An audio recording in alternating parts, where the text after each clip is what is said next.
ஸ்ரீமதே ராமானுஜாய நமக. ஸ்ரீமதே வரவரமுனையே நமக. தேன் பயிலும் தாரான் எத்திராசன் சேவடி மேல் தான் பரமபத்தி தலையெடுத்து மாந்தர்க்கு உணவாக ஆர்த்தியுடன் ஒன் தமிழ்கள் செய்தான் மணவாள மாமுனிவன் வந்து. அனைவருக்கும் அடியேனுடைய பணிவான நமஸ்காரம். இன்றைக்கு மணவாள மாமுனிகளின் திவ்யதேச யாத்திரையும் ரங்கநாதன் இவருக்கு அளித்த விருதுகளையும் பார்க்கலாம். ஸ்ரீயப்பதியான பகவான் சாஸ்திரங்களை தன் திருவாயால் முதல்ல வெளியிட்டு அருளினதுனால அவரே குரு பரம்பரையில் முதல் ஆச்சாரியன். இந்த குரு பரம்பரையை ஒரு பெரிய ரத்தனஹாரம் அப்படின்னே சொல்கிறார் சுவாமி வேதாந்த தேசிகன். அமுனா தபனாதி சாயி பூம்னா எத்திராஜேன நிபத்த நாயக ஸ்ரீஹி மகதி குரு பக்தி ஹார எஷ்டிஹி விபுதானாம் ஹிருதயங்கமா விபாதி. இதில் சொல்கிறார், நம் பூர்வாச்சாரியார்கள் ஒவ்வொருத்தரும் ஒவ்வொரு ரத்தனம். அந்த ரத்தன ஹாரத்தில் நடுநாயகமாக ஒரு பதக்கம் போல, ஒரு பென்டன்ட் போல இருப்பவர் யார் அப்படின்னா நம்முடைய ராமானுஜர் பாஷ்யக்காரர். அந்த ஹாரத்தினுடைய கடைசியில் இருப்பவர் யார் அப்படின்னா சுவாமி மணவாள மாமுனிகள்னு தீர்க்க சிந்தனையோட சுவாமி தேசிகர் மணவாள மாமுனிகளையும் இதில் சொல்லியிருக்காருன்னு ரொம்ப ரசித்து சொல்வார்கள் நம் பூர்வர்கள். சுவாமி மணவாள மாமுனிகள் நம்மாழ்வாரின் திருவாய்மொழிக்காகவே தன்னுடைய வாழ்நாளை அர்ப்பணித்த ஒரு ஆச்சாரியன் அவர். மாற்றற்ற செம்பன் மணவாள மாமுனி வந்திலனேல் ஆற்றில் கரைத்த புலி அல்லவோ தமிழ் ஆரணமே அப்படிங்கிறார்கள். இவர் அவதரிக்காமல் போயிருந்தா திருவாய்மொழி உள்ளிட்ட தமிழ் வேதங்கள் ஆற்றில் கரைச்ச புலியாக போயிருக்குமே அப்படிங்கிறார்கள். பொதுவாக எக்ஸ்பிளைன் பண்ணுறவா என்ன பண்ணுவா, பாசுரத்தை தானே மனப்பாடமாக சொல்லுவா.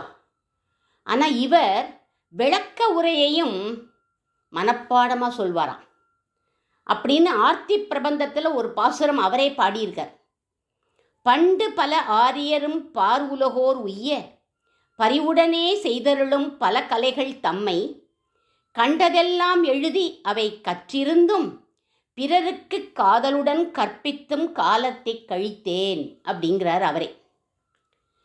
திருவாய்மொழி 1000 பாசுரங்கள் மட்டும் இல்லை, அந்த பாசுரங்களுக்கான ஈடு 36,000 படி வியாக்கியானத்தையும் மனப்பாடமாக சொல்லுவார். அதனால இவருக்கு ஒரு பெயர் சொல்லுவா, ஈட்டு பெருக்கர் அப்படின்னு இவரை சொல்வார்கள். எந்த தடங்கல்களும் வராமல் காலக்ஷேபம் பண்ணணுங்கிறதுக்காகவே இல்லறத்தை விட்டு துறவரம் பூண்டவர் இவர். ஏன்னா இவருக்கு நிறைய உறவினர்கள்லாம் இருக்கா. அந்த உறவினர்கள் இருக்கிறதுனால என்ன ஆகுது, ஜனன மரண தீட்டு வந்துடுறது இல்லையா, அது இடைஞ்சலாக போயிடுறது, கோவிலுக்கு போக முடியாமல் போயிடுறது. அதனால அதுக்காக சந்நியாசம் வாங்கிட்டார். இந்த சம்பிரதாயத்தை வளர்க்கணுங்கிறதுக்காகவே சந்நியாசம் வாங்கிட்டாராம். ஆழ்வார் திருநகரியை விட்டுட்டு பெருமாளை போய் எல்லா நவத்திருப்பதி பெருமாளையும் போய் சேவிச்சார். முதல்ல கண்ணீர் மல்க அவளும் இவருக்கு விடை கொடுக்கிறாளாம். கண்ணீரோட நம்மாழ்வார் சன்னதிக்கு வந்தார். நவத்திருப்பதி உஸ்தவத்தை வருஷா வருஷம் கண்டு கழிச்சதை நினச்சி ஒரு பக்கம் இவருக்கு ஆனந்த பாஷ்பம். ஸ்ரீவைகுண்டநாத பெருமாள், இரட்டை திருப்பதி பெருமாள், திருக்கோளூர் வைத்தமாநிதி பெருமாள், தென்திருப்பேரை மகரகுழைக்காதன், ஆழ்வார் திருநகரி ஆதிப்பிரான்னு இப்படி நவ திருப்பதி பெருமாளும் பகுளாபரண நாயகியான நம்மாழ்வாரை சூழ்ந்து நின்றுட்டு ஆழ்வார் வாயிலேந்து வர பாசுரத்துக்கு ஏங்கி நிற்கிற காட்சியை மணவாள மாமுனிகள் பாடுறார். வைகுண்டநாத விஜயாசன பூமிபால தேவேச பங்கஜ விலோச்சன சோர நாட்யான் विक्षेपवित्तमकरायद कर्णपासौ नादं नमामि बहुलाभरणेन सार्धम्. இது மணமாள மாமுனிகளுடைய ஸ்லோகமே. வருஷா வருஷம் இந்த உற்சவத்தை கண்டு கழிச்சதை பாடுறார். அப்படி பாடிட்டு ஆதிப்பிரான்கிட்டையும் நம்மாழ்வார்கிட்டையும் பிரியா விடை பெத்துண்டு ஸ்ரீரங்கத்தை நோக்கி வர, ஸ்ரீரங்கநாதன் இவரை ராமானுஜரை எப்படி வரவேற்றாரோ அந்த மாதிரியே வரவேற்கிறாராம். ரங்கராஜ்யம்ங்கிறது ஒரு ராஜ்யம். அந்த ராஜ்யத்துக்கு ரங்கராஜன் தான் ராஜா. இவருக்கு முதன் மந்திரி யார் தெரியுமா? நாதமுனிகளும் ஆளவந்தாரும். நிதி மந்திரி சுவாமி ராமானுஜர். ஏன் அவர் நிதி மந்திரி அப்படின்னா, உபய விபூதி நாயகன் அப்படின்னு பட்டம் கொடுத்துருக்காரே, உபய விபூதியும் ரங்கன் இவர்கிட்ட ஒப்படைச்சிருக்காரே, அதனால இவர் நிதி மந்திரி. யார் ராஜ புரோகிதர்? ஸ்ரீ பராசர பட்டர். ஸ்ரீ பராசர பட்டாரியக ஸ்ரீரங்கேச புரோகிதகன்னு ரங்கநாதனுக்கு இவர் புரோகிதர். ராமருக்கு வசிஷ்டர் மாதிரி, கண்ணபிரானுக்கு கர்காச்சாரியார் மாதிரி, இன்னிக்கும் பராசர பட்டருக்கு அப்படித்தான் சம்பாவனை பண்ணுவா அந்த ஸ்ரீரங்கத்தில். அதனால இவர் ராஜ புரோகிதர். சேனாதிபதி யாரு? விரோதிகளை செம்மையா வாய்த்துடுக்கோட வாதத்தில் வென்று நம்மளுடைய சம்பிரதாயத்தை ரட்சித்தவர் யார் அப்படின்னா சுவாமி வேதாந்த தேசிகன். அவர்தான் சேனாதிபதி. சரி, பகவத் விஷய காலக்ஷேபத்துக்கு ஒரு ஆச்சாரியன் வேணுமே. அதுக்கு யாரை நியமித்தார் ரங்கநாதன் அப்படின்னா சுவாமி மணவாள மாமுனிகளை தேர்ந்தெடுத்துட்டாராம். இவர் தான் பகவத் விஷய காலக்ஷேபம் பண்ணுபவர் அப்படின்னு. சந்தனு மண்டபத்தில் ரங்கநாதன், அந்த ரங்கநாதனுடைய கோவிலில் சந்தனு மண்டபத்தில் ஒரு வருஷ காலம் எல்லா உற்சவத்தையும் நிறுத்திட்டு இவருடைய திருவாய்மொழி காலக்ஷேபத்தை உபயநாச்சிமார்களோடு எழுந்தருளி சிஷ்யனா உக்காண்டு ஒவ்வொரு பாசுரமாக கேட்டு, ஒவ்வொரு பாசுரமாக வியாக்கியானம் அர்த்தங்கள் எல்லாத்தையும் கேட்டு புலங்காகிதப்பட்டார் ரங்கநாதர். மாமுனிகளை விசதவாக் சிகாமணிகள் அப்படின்னு சொல்லுவார். என்ன அர்த்தம் இதுக்கு அப்படின்னா, இவருடைய பேச்சு, சொல்லக்கூடிய அர்த்தங்கள் எல்லாம் முன்னுக்கு பின் முரணாவே இருக்காது. சொன்னதையே திருப்ப சொல்ல மாட்டார். தெளிவாக மனசில் பதியிறபடி எல்லாருக்கும் புரிகிற மாதிரி பிரமாணங்களோட யார் மனசும் புண்படாதபடி பேசுவாராம். வேதத்திலேந்தும் வேதாந்தத்திலேந்தும் இதிகாச புராணங்கள்லேருந்தும் மற்ற ஆழ்வார்கள் பாசுரங்கள்லேருந்தும் ஆச்சாரியர்களின் ஸ்ரீசுக்திகள்லேருந்தும் மேற்கோள் காட்டி சொல்லுவார் இவர். அதனாலேயே இவரை விசதவாக் சிகாமணி அப்படின்னு சொல்வார்கள். நம்பெருமாள் சிஷ்யனா அமர்ந்து கேட்டார் இல்லையா ஒரு வருஷ காலம். கடைசியில் ஆச்சாரியனுக்கு ஏதாவது சம்பாவனை பண்ணணும் இல்லையா? சம்பாவனை பண்ணுறார். என்ன பண்ணுறார்? கடைசி நாள் அன்னைக்கு ஒரு சின்ன வைஷ்ணவ குழந்தை ஓடி வந்து கைகளை குமிழ்ச்சுண்டு அழகான ஒரு தனியன் ஸ்லோகத்தை சொல்லித்து. தனியன்னா என்ன? ஆச்சாரியனை வணங்கும் விதமாக சொல்லும் ஸ்லோகம் தான் தனியன். அதை சொல்லித்தது. ஸ்ரீசைலேசதயா பாத்திரம் தீபக்தியாதி குணார்ணவோ யதீந்திர பிரவணம் வந்தே ரம்யஜாமாதரம் முனிம் அப்படின்னு இந்த தனியனை சொல்லித்து அந்த குழந்தை சேவிச்சது. எல்லாரும் ஆகா அருமையாக இருக்கே, எங்கே அந்த குழந்தை அப்படின்னு எல்லாரும் பார்க்குறா. அந்த குழந்தை காணும், மறைஞ்சு போயிட்டு. ரங்கநாதரே வந்தார் அப்படின்னு எல்லாரும் சந்தோஷப்பட்டான். இந்த தனியனுடைய அர்த்தம் என்ன? ஸ்ரீசைலேச தயாபாத்திரம். மணவாள மாமுனிகளின் ஆச்சாரியன் ஸ்ரீசைலேசங்கிற திருவாய்மொழி பிள்ளை. இவருடைய கருணைக்கு பாத்திரமானவர் அப்படின்னு அர்த்தம். தீபக்தியாதி குணார்ணவம். தீ அப்படின்னா ஞானம், பக்தினா பகவான்கிட்ட செலுத்தக்கூடிய அன்பு, ஆதி அப்படின்னா வைராக்கியம்.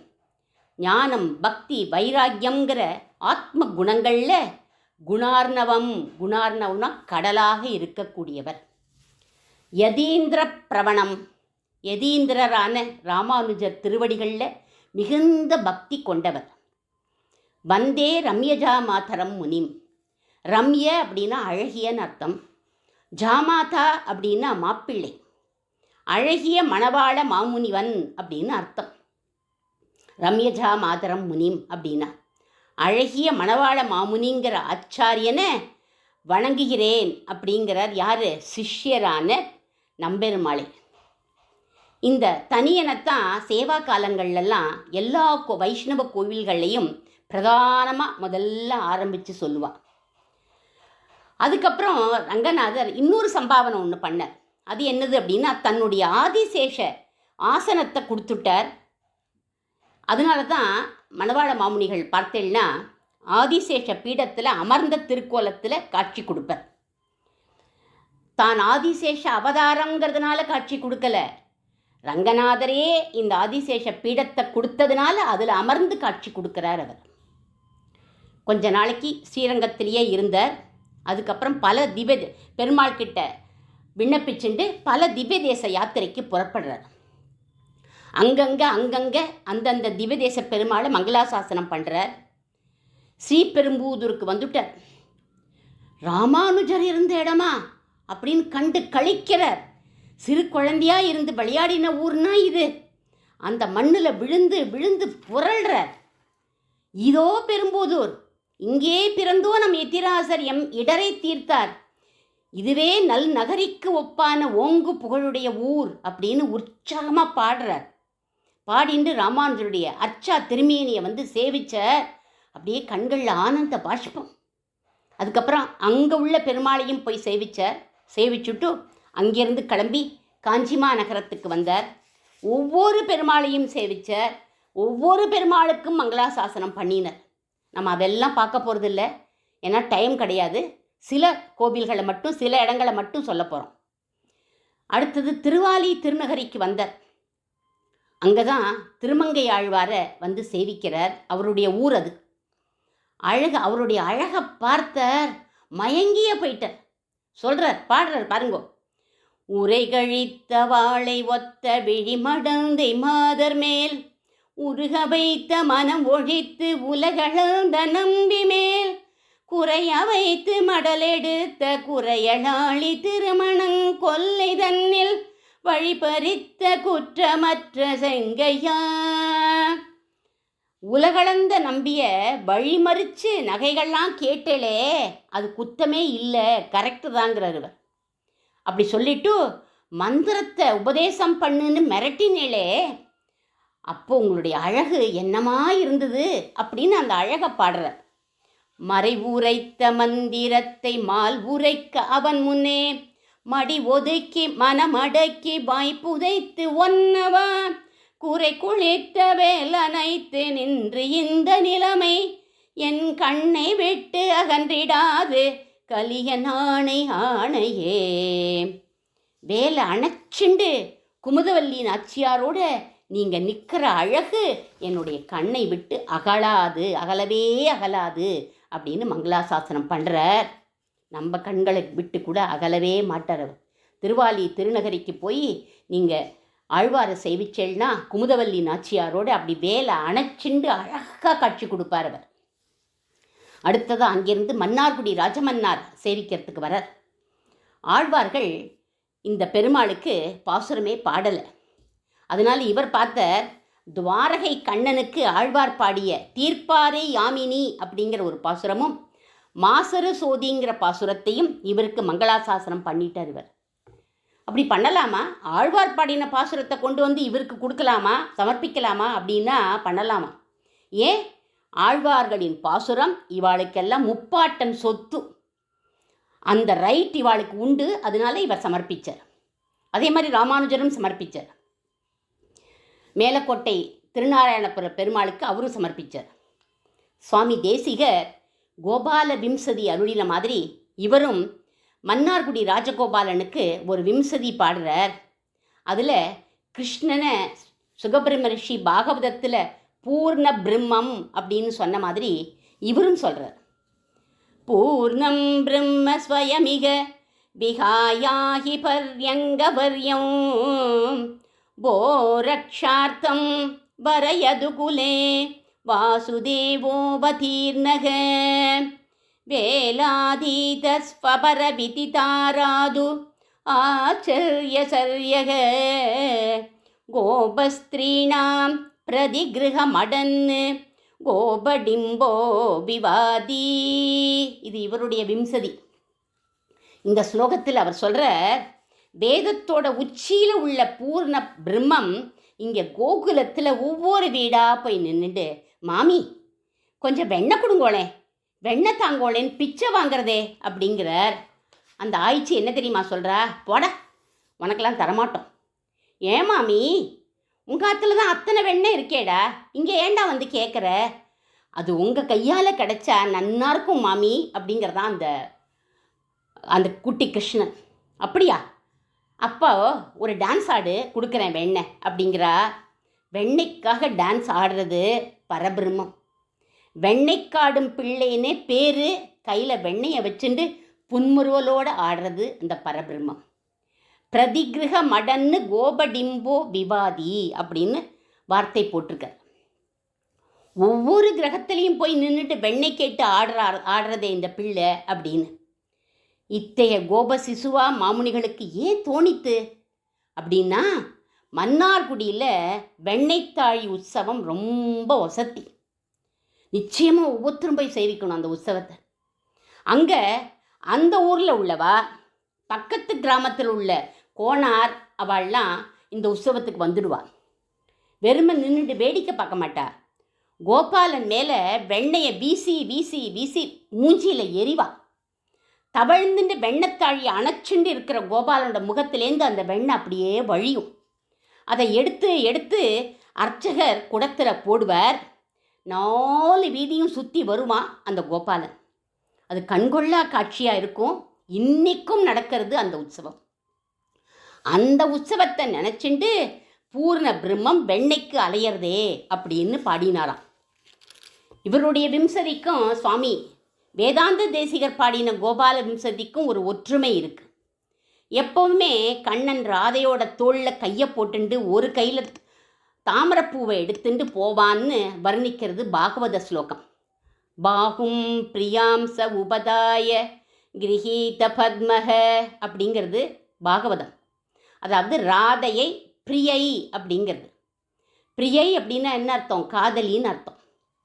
அதே அர்த்தத்தில் சுவாமி வேதாந்த தேசிகனும் கோபால விம்சதியில் ராதையை பிரியைன்னு சொல்லலை, அவர் தேவின்னு சொல்கிறார். அம்சே தேவியா புலக ருச்சிரே சந்நிவிஷ்டான்ய பாகு லீலாயஷ்டிம் கரகிசலயே தக்ஷிணே ன்யஸ்யதன்யாம் அப்படின்னு அவர் சொல்கிறார். அம்சே தேவியை அப்படிங்கிறார். ராதையை அவர் தேவின்னு சொல்கிறார். அவளுடைய தோளில் கையை போட்டுண்டு இன்னொரு கையில் மாடு மேய்க்கிற சுருள்கோலை எடுத்துட்டு போகிறான்னு தேசிகர் பாடுறார். ஸ்ரீசுகர் பாகவதத்தில் சொன்னதைத்தான் சுவாமி வேதாந்த தேசிகரும் சொன்னார். ஆனால் 2 பேருமே ராதைன்னு சொல்லலை. மறைச்சு, ராதையை மறைச்சு பிரியைன்னு பாகவதம் சொல்லித்து இவர் தேவி அப்படின்னார். சாதாரணமாக நம்மளுடைய சம்பிரதாயத்தில் தாயாரை பேரை சொல்லி அழைக்க மாட்டோமே. பிராட்டி அப்படின்னு தானே சொல்லுவோம். பெருமாள் பிராட்டி அப்படின்னு சொன்னாதானே நம்மளுடைய மனசே உருகும். போய் சீத்தை சீத்தைன்னு சொல்லுவோமா? இப்போ ராமா ராமா இராமா இராமான்னு சொல்லுவோமா? சொல்ல மாட்டோம். பெருமாள் பிராட்டி அப்படின்னு சொன்னாதானே நம்ம மனசு உருகும். இப்படி பவித்திரமான சொற்களை கொண்டு தான் நம் பூர்வர்கள்லாம் நம்மளை சொல்லணும்னு பழக்கி வேற வச்சிருக்கா. தீதிலா மொழிகள் கொண்டுங்கிறாரே ஆழ்வார் கூட. இப்படி இவா 2 பேரும் மறைச்சு சொன்னதை நம்ம மணவாள மாமுனிகள் எப்படி சொல்கிறார்? ராதே அப்படின்னு தெளிவாக சொல்லிட்டாராம். அவரோட ஸ்லோகத்தை பாருங்கோ. ராதா சங்கே பிரச்சித ஜியம் ராஜகோபால மீட்டே அப்படிங்கிறவர். ராதையோடைய சங்கமத்தில் இஷ்டமுடையவனாக அவளுடைய தோள்களில் கையை போட்டுண்டு இருக்கிற ராஜகோபாலனை நான் சேவிக்கிறேன் அப்படின்னு மன்னார்குடி ராஜகோபாலனை மங்களாசாசனம் பண்ணார் இவர். இப்படி எல்லா யாத்திரையும் முடிச்சுண்டு கடைசியாக ஸ்ரீரங்கத்துக்கு வரார். ராமானுஜரை அத்ரைவ ஸ்ரீரங்கே சுகமாஸ்வ அப்படின்னு ரங்கநாதரே நியமித்த மாதிரி இவரையும் மாமுனிகளே இங்கேயே இரும் அப்படின்னு விட்டார். அது ஆர்த்தி பிரபந்தத்தில் அவரே சொல்கிறார். இந்த வரங்கத்து இனிதிரு என்று அரங்கர் எந்தை எத்திராசர்க்கு ஈந்த வரம் சிந்தை செய்யில் நம்மதன்றோ நெஞ்சமே, நல் தாதை சொம் புதல்வர் தம்மதன்றோ தாயமுறைத்தான். நம்முடைய தந்தை எத்திராஜருக்கு ஸ்ரீரங்கத்திலேயே இனிது இருன்னு கொடுத்த வரம் நமக்கும் அது பொருந்துங்கிறார். அவர் தனக்கு மட்டும் எடுத்துக்கல, நம்ம எல்லாருக்குமே சொல்கிறார். ஏன்னா எத்திராஜன் யாரு? நம் தந்தை. தந்தை சொத்து யாருக்கு? தனையனுக்கு தானே. அவருடைய தாசனான நமக்கும் அந்த சொத்து உண்டு அப்படிங்கிறார். அதனால இந்த இடத்தை விட்டு வெளியில் போக வேண்டிய அவசியமே இல்லை. வழி வழி வந்த ஸ்ரீ வைஷ்ணவர்கள் அத்தனை பேருக்கும் இந்த சொத்து உண்டு. எந்த சொத்து? நம்பெருமாள்ங்கிற சொத்தா, இல்லை ஸ்ரீரங்கம் கோவிலா, இல்லை ஸ்ரீரங்கம் இருக்கிற அந்த கோவில் சொத்தா, கோவிலோட நிலமா, இல்லை கோவிலில் இருக்கிற பணமா? எந்த சொத்து நமக்கெல்லாம் உண்டு அப்படின்னா கைங்கரியங்கிற சொத்து. அந்த பெருமாளுக்கு கைங்கரியம் பண்ணிட்டு இருக்கணுங்கிற சொத்து ராமானுஜருடையது. அது நமக்கும் உண்டு. உயிர் உள்ளவரை அது நம்மோடது. இதை விடமாட்டோம்னு இங்கேயே இருக்க வேண்டாமோ அப்படிங்கிறார் ஸ்ரீரங்கவாசிகளை பார்த்து. இந்த உகப்பு ஸ்ரீரங்கத்திலேயே இருக்கணுங்கிற உகப்பு யாருக்கு வரும் அப்படின்னா ஆச்சாரிய கிருபைக்கு பாத்திரமானவாளுக்குத்தான் வரும். காலட்சேபம் கேட்குறவாளுக்கு தான் வரும். சத்சங்கத்தில் இருக்கிறவாளுக்கு தான் வரும் அந்த உகப்பு அப்படிங்கிறார். அந்த உகப்பு மற்றொரு பாசுரத்திலையும் சொல்கிறார் அவர். தென்னரங்கர் சீர் அருளுக்கு இலக்காக பெற்றோம், திருவரங்கம் திருப்பதியே இருப்பாக பெற்றோம், மன்னிய சீர் மாறன் கலை உணவாக பெற்றோம், மதுரகவி சொல்படியே நிலையாக பெற்றோம். இதில் சொல்கிறார், நம்ம பகவானை பிடிச்சிக்கிறத காட்டிலும் இவன் என்னுடைய பக்தன், அகம் பக்த பராதீனக அப்படின்னு அவன் நம்மளை பிடிச்சிக்கணும். நம்மளோட சாதனையை காட்டிலும் அவனுடைய அருள்தான் பலம். நம்மளோட சாதனை அல்பம். நாம் அவனை பிடிச்சிக்கவே முடியாது. ஒரு 4.5 வயசு குழந்தை ஒரு யானையை பிடிச்சிட முடியுமா? இல்லை ஒரு யானைப்பாகந்தான் ஒரு யானையை பிடிச்சிட முடியுமா? அந்த யானையே தன்னோட துதிக்கியால் அங்குசத்தையும் கொடுத்துட்டோம், கட்ட வேண்டிய சங்கிலியையும் கொடுத்து, அதுக்கப்புறம் கட்ட வேண்டிய இடத்துல போய் தானே நிற்கும். அப்போது அந்த யானை பகன் கோலை கையில் வச்சுண்டு யானையை அடக்கிட்டோம் அப்படின்னு ரொம்ப பெருமையாக நிற்பான் இல்லையா? அந்த மாதிரி எம்பெருமான் யானையாக நம்ம கிட்ட அகப்படணும். பக்தி பிரபத்திகளை தானாகவே நம்ம கையில் கொடுத்து, அவனுடைய திருவடியையும் கொடுத்து, நம்மளுடைய ஹிருதயத்தில் அவனாவே கட்டுப்பட்டு நின்னா அகம் பக்த பராதீனக அப்படின்னு சொல்கிற போது நமக்கும் ஒரு உகப்பு இருக்கும். இதெல்லாம் நம்மளுடைய சாதனை பலம் இல்லை, அவனுடைய அருள் பலம். அதனால்தான் சொன்னார், தென்னரங்க சீர் அருளுக்கு இலக்காக பெற்றோம். சரி, அவனுடைய அருள் கிடச்சிடுத்து, அப்புறம் என்ன பண்ணணும் அப்படின்னா பதச்சாயா சுகாவர்துகு தாத்ருதஸ்ய மகாத்மனகன்னு தன்னுடைய திருவடி நிழல்ல அவன் வச்சுக்கணும் நம்மளை. அதை திருவரங்கம் திருப்பதியே இருப்பாக பெற்றோம் அப்படின்னார். சரி, திருவரங்க வாசத்தை கொடுத்துட்டான் அவன். அங்கே இருந்துட்டு சாப்பாட்டுக்கு என்ன பண்ணுறது அப்படின்னா மன்னிய சீர் மாறன் கலை உணவாக பெற்றோம். கண்ணனே உண்ணும் சோறு பருகும் நீர் தின்னும் வெற்றிலைன்னார் நம்மாழ்வார். அந்த மாதிரி ஆழ்வார் பாசுரங்களை படிச்சுட்டே இருக்கணும், பசிக்கவே பசிக்காது. அதுதான் உண்ணும் சோறு. மற்ற ஆழ்வார்கள் பாசுரங்கள்லாம் வெஞ்சனம். நாச்சியார் திருமொழி இருக்கே, அது அக்கார அடிசல். பெரியாழ்வார் திருமொழி திருக்கண்ணமுது. இப்படி சுற்றி வர எல்லா சீசுக்திகளையும் வச்சுண்டா அதுதான் அலங்கார போஜனம். அதை சாப்பிட்டா போருமே, பசியே தெரியாது அப்படிங்கிறார். அடுத்ததாக சொல்கிறார், மதுர கவி ஆழ்வார் போல ஆச்சாரிய நிஷ்டையோடு இருக்கணும். மதுர கவிகள் சொல்படியே நிலையாக பெற்றோம். நமக்கு சம்பாத்தியம் எது அப்படின்னா நம் பூர்வர்கள் அருளி செய்த முத்தான வார்த்தைகள் தான் நம்முடைய சொத்து. முன்னவராம் நம் குறவர் மொழிகள் உள்ள பெற்றோம். இப்படி ஸ்ரீரங்க வாசம் கிடச்சி, கைங்கரியமும் கிடச்சி, அவனையே நினச்சிண்டு, அவனையே பாடிண்டு, அவனையே பேசிண்டு இருக்கிறதுனால தான் பொழுதுபோக்கு முழுதும் நமக்காக பொழுதுபோக்காக பெற்றோம். இங்கே ஸ்ரீரங்கத்தில் என்ன குறைச்சல், இங்கே என்ன கிடைக்கல, எதுக்கு இன்னொருடத்துக்கு போகணுங்கிற நிலை வந்துடுமா. பின்னை ஒன்றுதனில் நெஞ்சு பேராமல் பெற்றோம். மற்றவாள்லாம் போகிறாளே, அவள்லாம் இந்த ஸ்ரீரங்கத்தை விட்டுட்டு அவள்லாம் ஏன் போகிறா, அவளுக்கு அங்கே ருச்சிக்கிறது போகிறா. அதனால அவள் அங்கே போகிறாளேங்கிற பொறாமையெல்லாம் நாங்கள் படமாட்டோம். பிறர் மினுக்கம் பொறாமையில்லா பெருமையும் பெற்றோம். நமக்கு இந்த ஸ்ரீரங்க வாசம் வசத்தியாக இருக்குன்னு இருப்போமே தவிர முட்டாள் அவள்லாம். அவளுக்கு இதெல்லாம் தெரியல அப்படின்னு அவளை நாங்கள் திட்டவும் மாட்டோம், பொறாமப்படவும் மாட்டோம். அவரவர் விதி வகைன்னு ஆழ்வார் காண்பிச்சுக்கிற போது அவளை என்னத்துக்கு நம்ம குறை சொல்லணும். நம் பாக்கியத்துக்கு இங்கே என்ன குறைச்சல், நம் பாக்கியமே பாக்கியம்னு ஸ்ரீரங்க வாசத்தை அனுபவபூர்வமாக இந்த ஆர்த்தி பிரபந்தத்தில் சொல்கிறார் மணவாள மாமுனிகள். அடுத்த பதிவில் இவர் காண்பித்த சரணாகதி மார்க்கத்தை அறிவோம். இந்த பாசுரத்தை எல்லாருமே பாடி, இந்த ஆர்த்தி பிரபந்த பாசுரங்கள் எல்லாம் பாடிகிட்டே இருக்கணும். மாமுனிகள் திருவடிகளே சரணம்.